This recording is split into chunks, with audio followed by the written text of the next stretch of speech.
चुनौती ये लगती है कि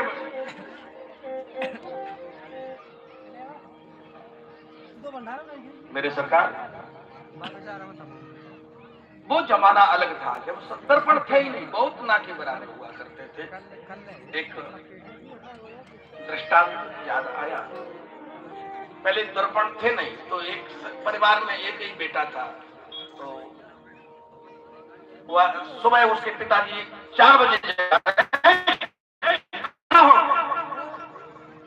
इसलिए भूसा डाल, गोबर डाल, बड़ा परेशान।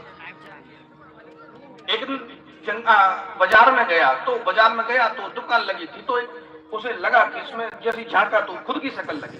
कहे भैया ये क्या है? बोले दर्पण है। ये कितने का है? 20 रुपए का। अरे तू पकड़ जल्दी, ये दे दे मुझे। लड़का समझ सीधा लगा, उसने सोचा मेरी शक्ल और इसकी शक्ल एक है, अब पिताजी कहेंगे गाय को भूसा डाल, इसमें इससे कहूंगा भूसा डाल, ये चला जाएगा, एक सी शक्ल है, पिताजी पहचानेंगे, सब काम ये करेगा, गोबर तो ये डाल, जो पिताजी कहेंगे मैं इसको बोलूंगा, शक्ल एक, पहचानेंगे नहीं, मैं खूब सोऊंगा, आराम करूंगा। चुपचाप कागज में लपेट करके थैले में रखा और ले आए।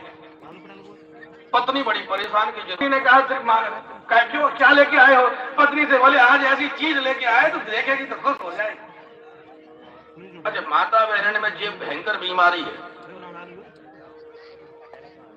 अगर कोई चीज तुम्हें बिना दिखानी हो तो बिन कहती सुन सुन सुन, हाथ में लगाइए। अब वो बिना देखे नहीं मानेंगे।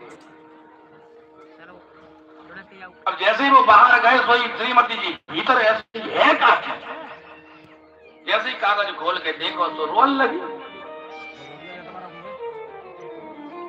सासू आ गई, बात क्या है? बस माता जी आप ही बताओ, पूरी जिंदगी हो गई हमें यहाँ काम करते करते, हम तुमसे कभी लड़े का? तुम्हारे घर वालन से लड़े? हम आए हो तो भाई दूसरी घर वाले। सासू माँ बोली इतनी हिम्मत, देखिए तो कैसी है। जैसे ही माता जी ने देखी, हे भगवान, वैसे तो बहुत गलत किया है, लेकिन चलो ठीक है, तो दूसरी दुल्हनी लानी थी तो ढंग डोर की लेके आ, तो अब दूसरी लेके आओ, सो बूढ़ी सी।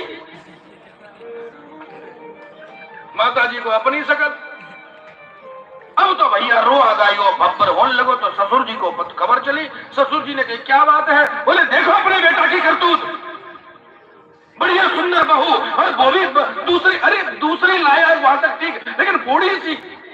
ससुर जी बोले लइयो तो हमें दिखाइयो, जैसी देखिए ओए भगवान जाने तो नाक कटाए दी। बोले क्या? अरे तू बूढ़ी सी ला तो, लेकिन कम से कम मुंह चलवाली तो नहीं ला तो।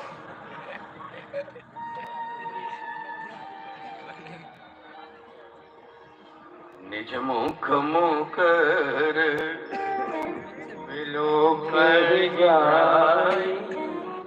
पहले दर्पण बहुत कम होते थे। जल में नारद जी ने जैसे ही शक्ल देखी तो क्रोध के मारे कंपन होने लगा। पहुंच गए नारायण के पास, प्रभु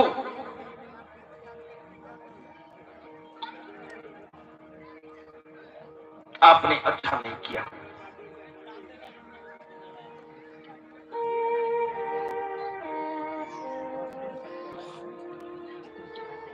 कृपया आकृति तुम कीन हमारी, आपने हमारी बंदर की आकृति कर दी। मैं श्राप देता हूं कि जब तुम भी जब विरह में होगे, नारी के विरह में होगे, उस समय बंदर भालू तुम्हारी सहायता करेंगे। आज मैं विरह में तड़प रहा हूं, तुम भी पत्नी के वियोग में तड़पोगे। संज्ञा चलाइयो लाइव। मम अपराध कीन तुम भारी, नारी विरह तुम हो भारी। तुम भी नारी के विरह में दुखी होगे, रोगे। ये मेरा श्राप है। जैसे ही समझ में आया, पर्दा सा खुला, नारद जी एकदम होश में आए। हे भगवान, ये हमसे क्या हो? चरण पकड़ लिए, प्रभु गलती हो गई, प्रभु जो श्राप हुआ है वो न लगे। भगवान बोले चिंता न करो, ये वही जो राम रची रखा, सब प्रभु मर्जी से होता है। अच्छा, एक चीज और है, सब कुछ ठीक है, लेकिन हम एक विषय पर चर्चा करें। नारद जी का भगवान ने विवाह क्यों नहीं होने दिया? अरे काऊ की घर गृहस्थी बस रही होए तो कम से कम